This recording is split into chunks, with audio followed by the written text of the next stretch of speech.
Dylan Burns, our foreign policy expert here on Twitch.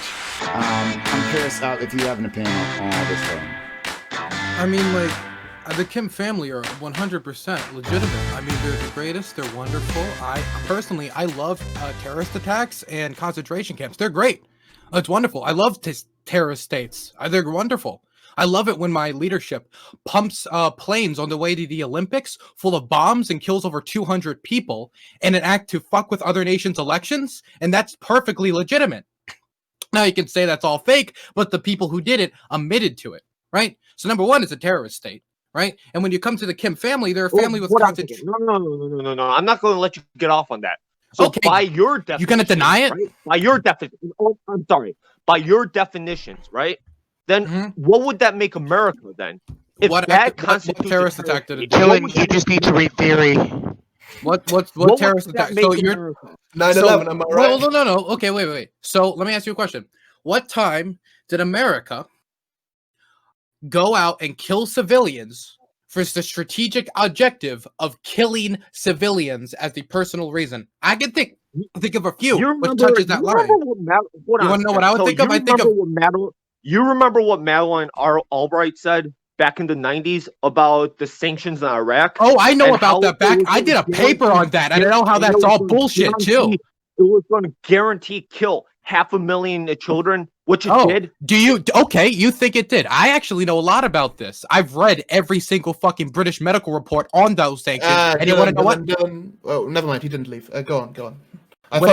When it comes to that 500,000, that's a complete that's bullshit. That's just Saddam propaganda. It's been proven time and time again. No, let me finish. I know exactly what you're talking about, right? You're talking about the UNICEF report. And the UNICEF report went off of Saddam's data. And years later, after Tony Blair and Allison Albright, when she talked about that afterwards, her main regret... Let me finish. I'm not going to let you spread disinformation.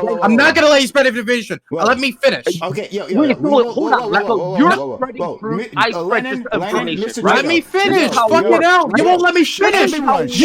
This is productive dialogue. Okay, look. Okay, Lenin slash Mr. Judo, I gave you room to talk, correct? Before. Didn't I not give you room to talk, correct? You gave me room to talk. Okay, so then we will give Dylan Burns room to talk. Then you can respond to him, all right? So, Dylan, you have the floor. When we talk about this 500,000 number, it's been used by people like Eric Stryker, neo-Nazis, and everyone to fucking throw it around. The best disinformation people talk about this number because it comes from a very gross interview where Allison Albright, who I do not have a positive view of, talked in an interview when she was asked about the 500,000 number that UNICEF provided, and she basically said it was an acceptable number. If that was 100% true, 500,000, of course, that would be one of the grossest things America ever did. Problem is, that number is 100% bullshit. UNICEF used Saddam's data reported to them from Saddam to put that up. That was Saddam Hussein propaganda. And you can tell me that's bullshit. I've just been westernized. But every single fucking medical report that has been produced after the fact has shown that 500,000 number was entirely inaccurate and pushed heavily by the Saddam regime. That 500,000 number, I can send you British medical report after British medical report after medical report on this.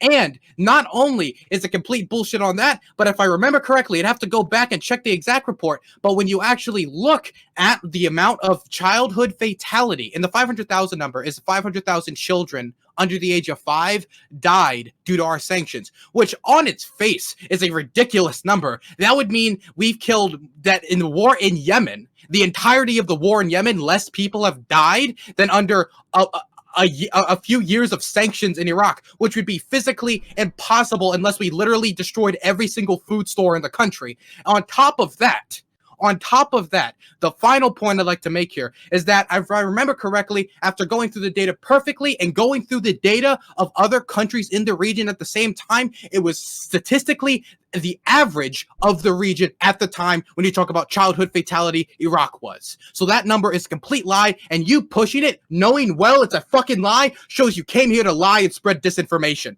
Okay, Mr. Judo, I'll give you space to talk. People, let's give him space, all right? I'll give him space to make his points, and then we can respond to them. Mr. Judo. So is Dylan gonna interrupt me? I need to know this for a fact before I go forward with this. Dylan? No, I'll be your best friend. All right, then. All right. So let us say, by your logic, right? By the way that you've been arguing. No, and I don't know who this kid is over here who keeps like smiling and laughing. Yeah, it is you, isn't it? Yeah, it is you. It is you. All right? Right? By your fucking logic, okay? Then why, if you think that Nazi sources, you said Nazi sources, right? No. Oh, the source. Do you want me to talk? I don't want to interrupt. Please. The source was UNICEF, but the data is completely outdated and wrong, and it's used by people who, like Eric Stryker, who are neo-Nazis, to spread disinformation. Okay. Yeah. All right. So, by your line of logic, right? By your line of logic, let's talk about the Holodomor then. All right. What about the Holodomor? Because Were we the talking about entire North Korea? Holodomor Please don't interrupt. was Go ahead. pushed literally by neo-Nazis. All right. People who cooperated with the Nazi regime. All right. These are the people who created that entire goddamn narrative. Right?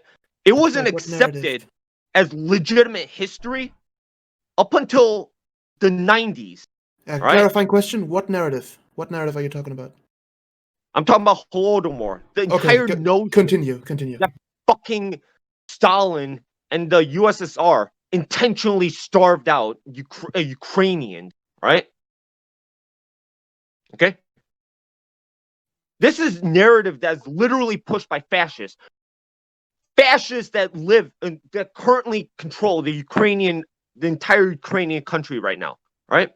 Don't feel stupid if you don't know what's going on right now. My ankles broke because of how insane that pivot was. He's now about to try to spread a lot of disinformation about Joseph Stalin's regime and the Holodomor. It is undeniable that Joseph Stalin worsened the famine in Holodomor, and especially in the Ukraine region. But this is a Tankie, and history isn't really their strong suit. And clarifying question. So are you saying just clarifying question about Ukrainian leadership? So are you telling me the dude from the TV show about being a president who's a comedian is the fascist that's ruling over Ukraine? No, I'm talking about the parties that support him. I'm talking about the current political establishment that's been established ever since Euromaidan. Okay. That's what I'm talking about. Okay. And you guys could look this up. All right, you don't have to take my word for it. All right, please look this shit up. Okay. Wait, So I got this. Sure. Oh yeah, go ahead, Ted. Let Dancing Spoon go first, I guess. Okay. I just have a very quick question. For the health of the channel, are you denying that Holodomor happened? Are you saying that didn't happen? It was just a narrative pushed. A famine happened. A famine he's did dying. happen. He's dying. Yeah, so you're Was saying you're saying the USSR did not starve out the Ukrainian people. Is that what you're saying? Intentionally, no.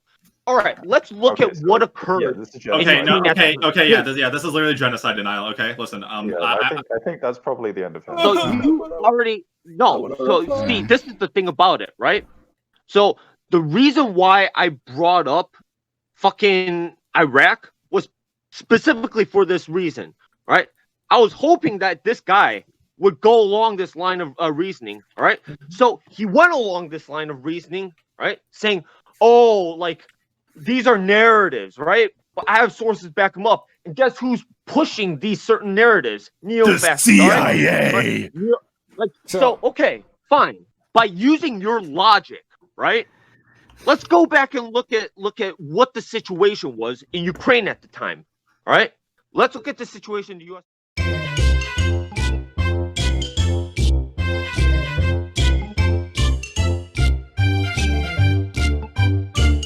Okay. No, all right, this all right, is okay. not Well, here, all right, agreeing we with can't. you. Okay, here's the thing.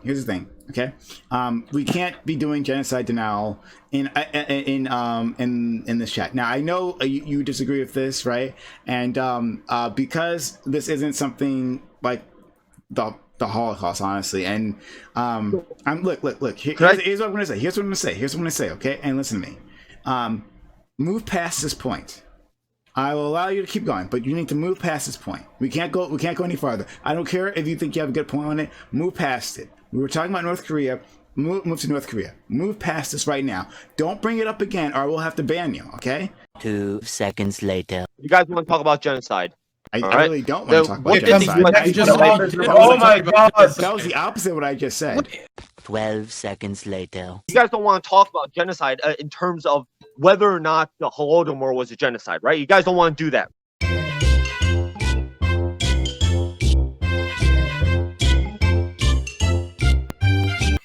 The crux of the issue here is, though, that the Korean War was started and waged by the North. No, it was not. Please It don't was interrupt. not. Finish, I let know him you. finish. The South Korean people have a right to determine their own political structure. So should the North Koreans, by the way, but they don't get that right, sadly. And the South Korean people were not asked by Kim Il-sung if they accepted invasion. So the North went in.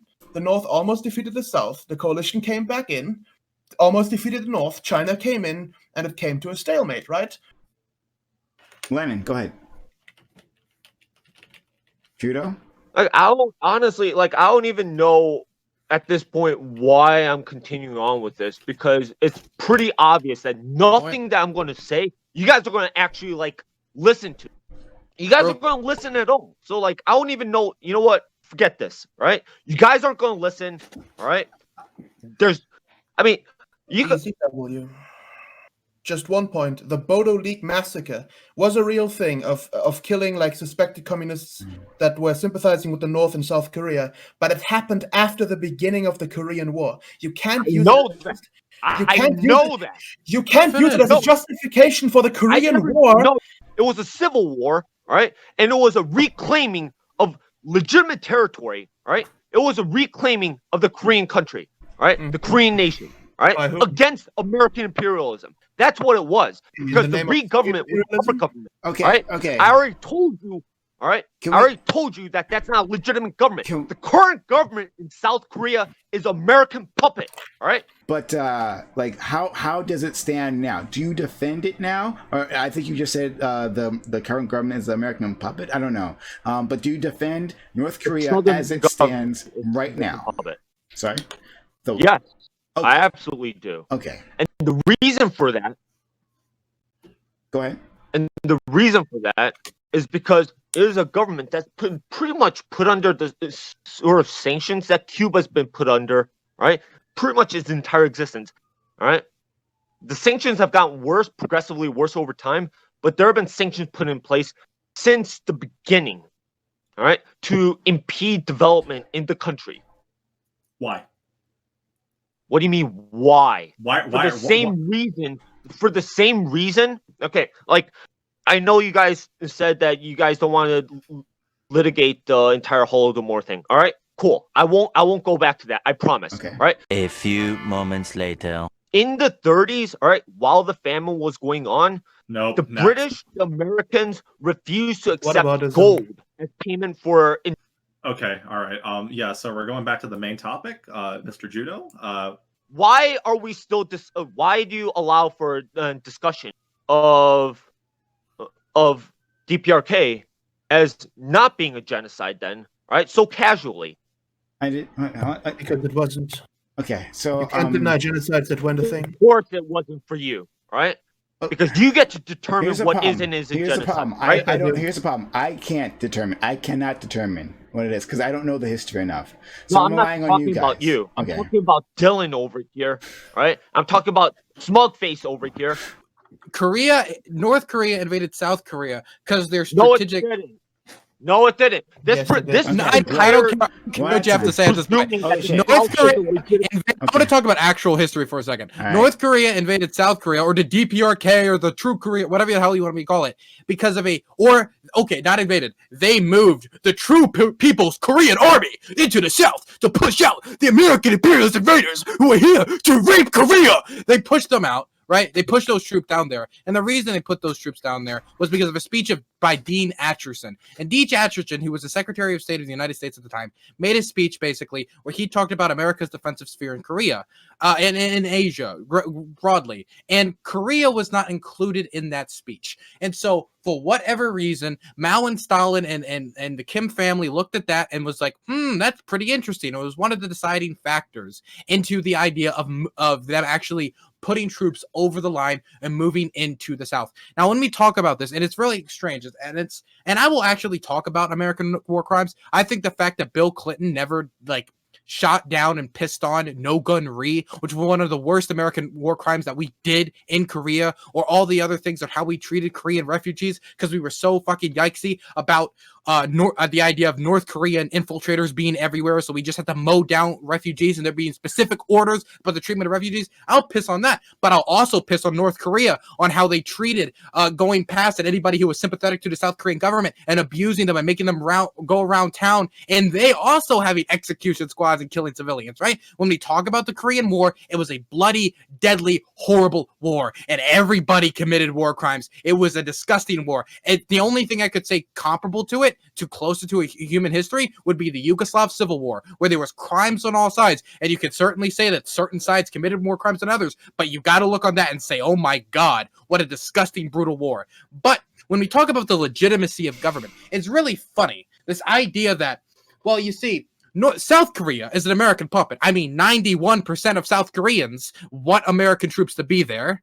86% of South Koreans have a favorable view of the United States. But anyone having a foreign powers military inside of its country with its own elected government, which could vote on how it treats American troops, because when American troops asked for an increase, this was recent, and we all remember, Trump asked for South Korea to cover America's bill and being in the South, and they rejected it easily. They pushed it out the window. While, of course, there's land that is given for free, that is a decision South Korea has made to contribute to its defense. And if that is the case, then North Korea is easily China's puppet, because without Chinese trade, North Korea would collapse in an instant. So if you're using that, and actually, if anything, I'd say North Korea is much more a puppet of the Chinese government than South Korea is, because its entire survival is it's entirely dependent on Chinese trade. And when you talk about South Korea, while it's dependent on U.S. defensive forces, its military is much more competent than the North's. And I think in a conventional war, could defend itself if you take out the nuclear factor. See, this is why fuck this. Goodbye, buddy. I think he just wants to argue for free speech in the First Amendment. I was gonna ask. Someone should tell the North Koreans. Yeah, I love the First Amendment. Okay, well, all right. That was an experience. Here's a thought experiment. Could we have this debate in Pyongyang? Just an interesting question.